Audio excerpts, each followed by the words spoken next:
Well, hello and welcome to another Wednesday conversation with me, Constance Howard. I'm an executive coach for women who are 55 and older.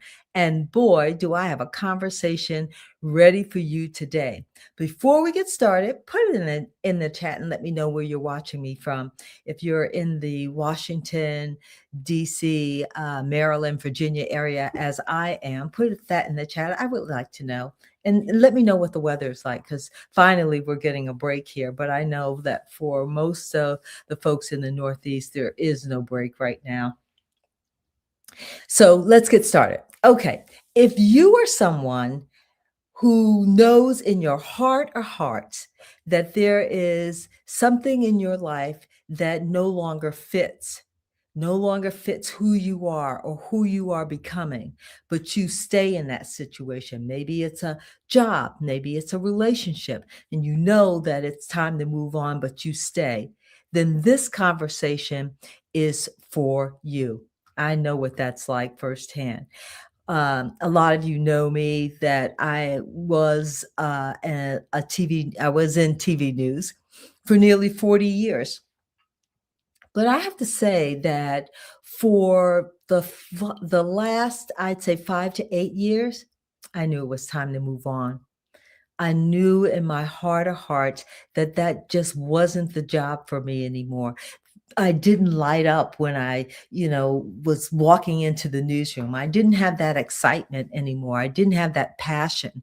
I was just really going through the motions. And I know there are a lot of you out there who are currently in a situation like that, where you don't feel there's any joy, there's no happiness.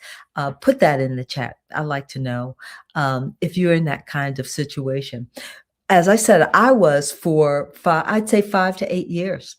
I muddled along, and every New Year's Eve, I would say, "I hope this is the year that I could muster up enough courage to walk away." I'd pray for the courage, to walk away, but, one year led to another and to another, and I just ended up staying.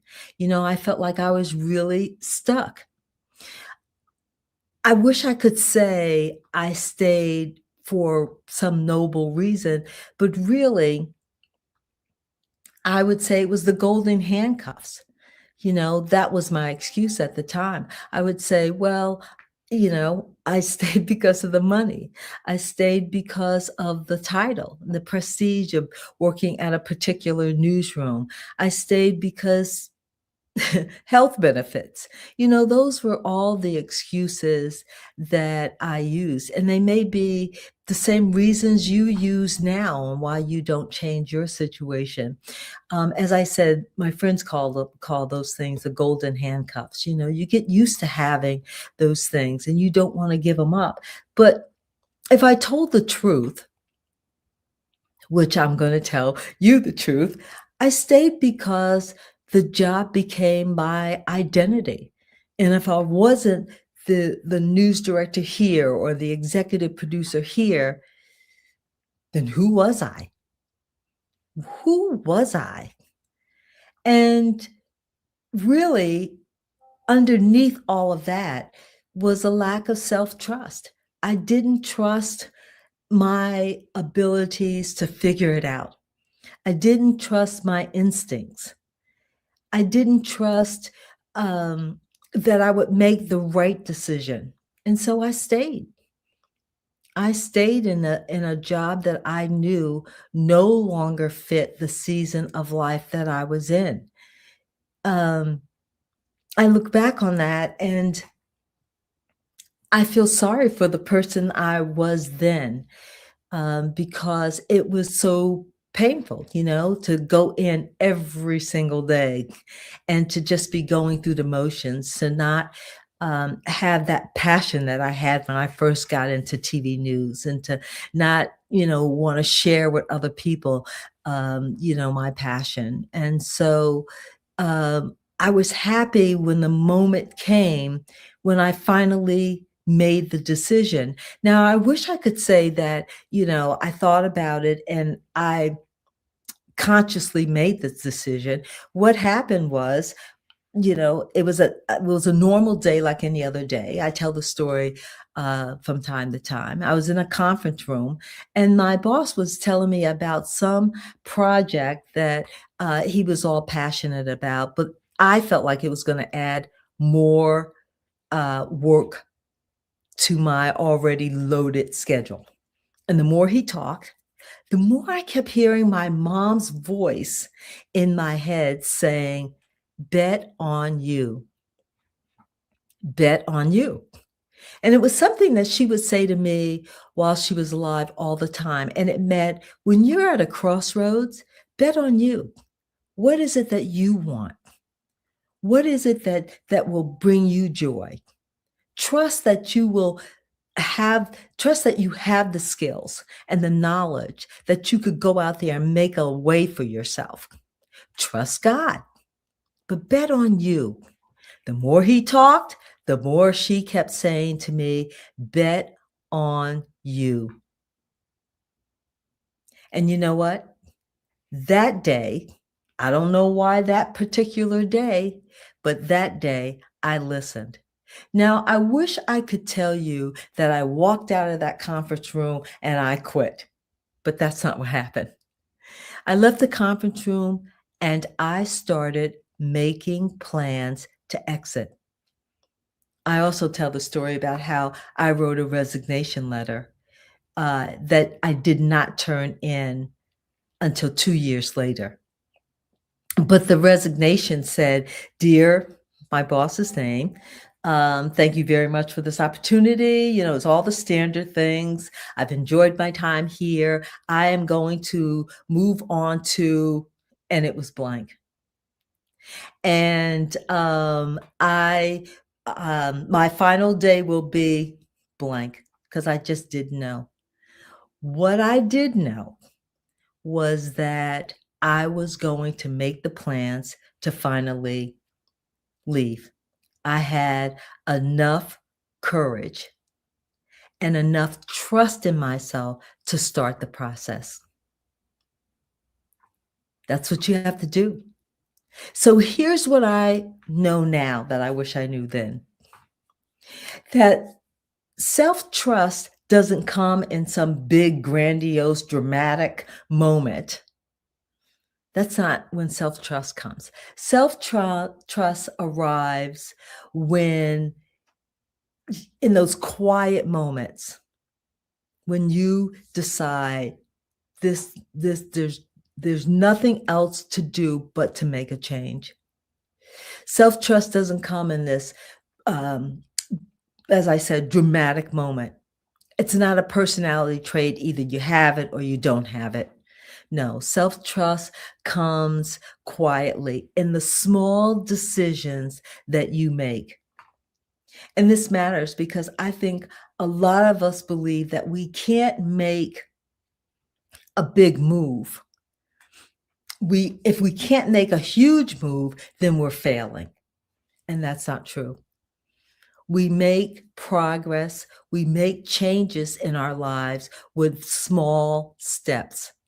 We take baby steps. That's how self-trust begins to grow. That's how it started to rebuild in my life. First thing I did was I stopped dismissing what I knew was true on the inside. I knew that my season of being a TV news journalist was over.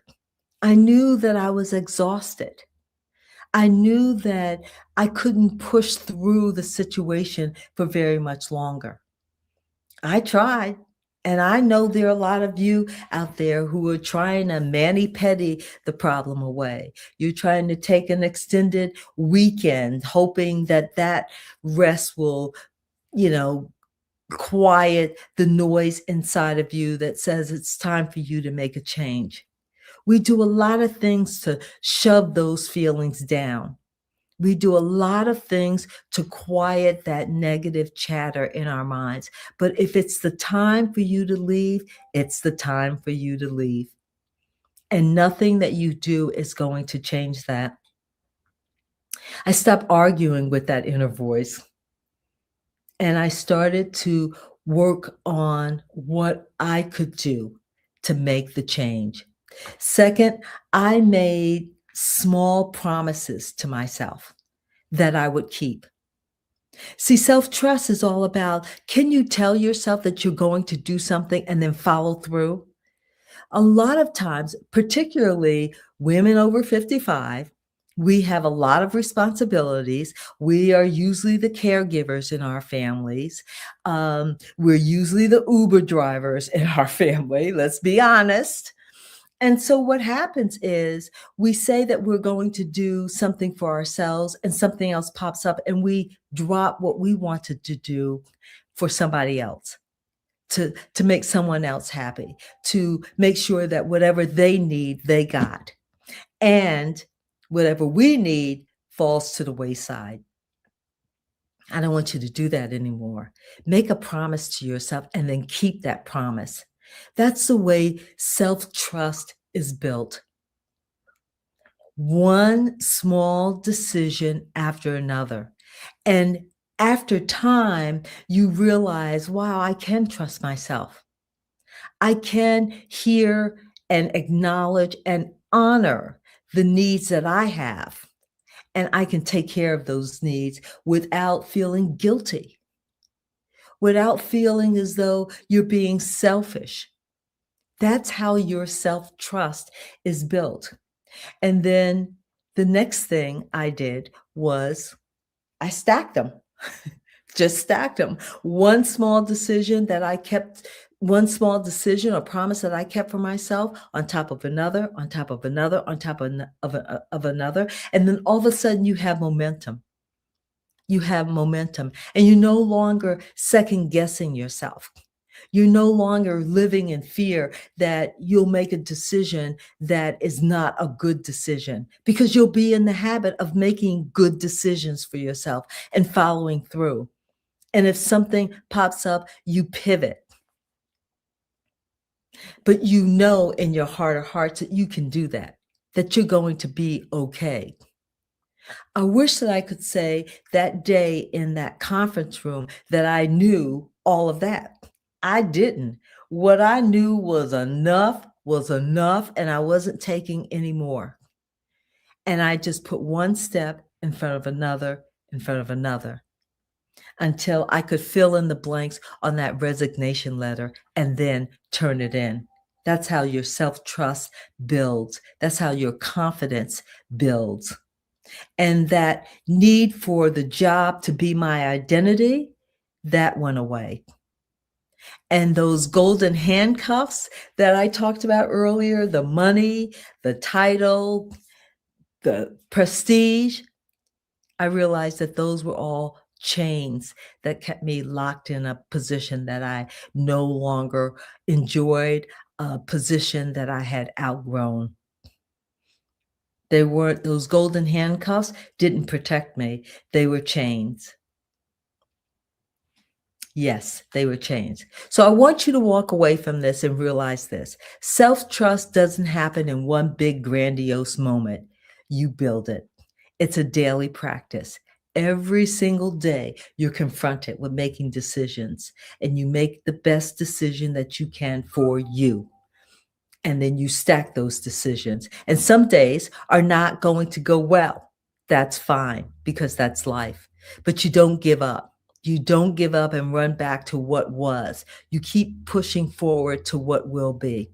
You keep pushing forward to the person you want to become and the life that you want for yourself. You just keep pushing ahead. Make one decision after another that aligns with the person, the life that you want.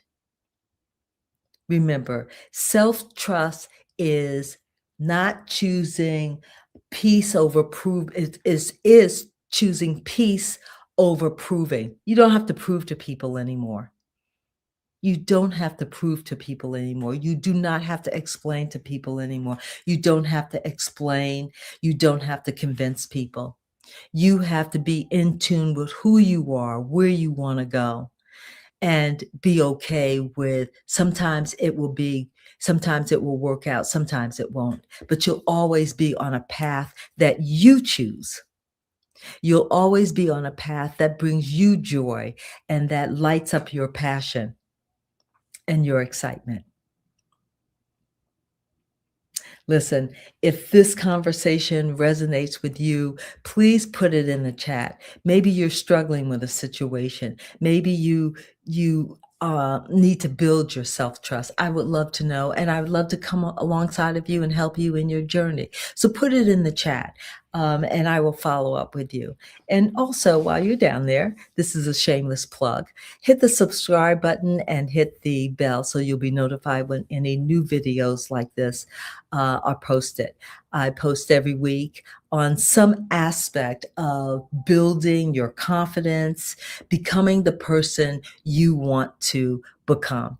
So put it in the chat and I will follow up with you. And always remember that I am cheering for your success. I am cheering for you to live the life that makes you happy. Take care and I'll see you next time.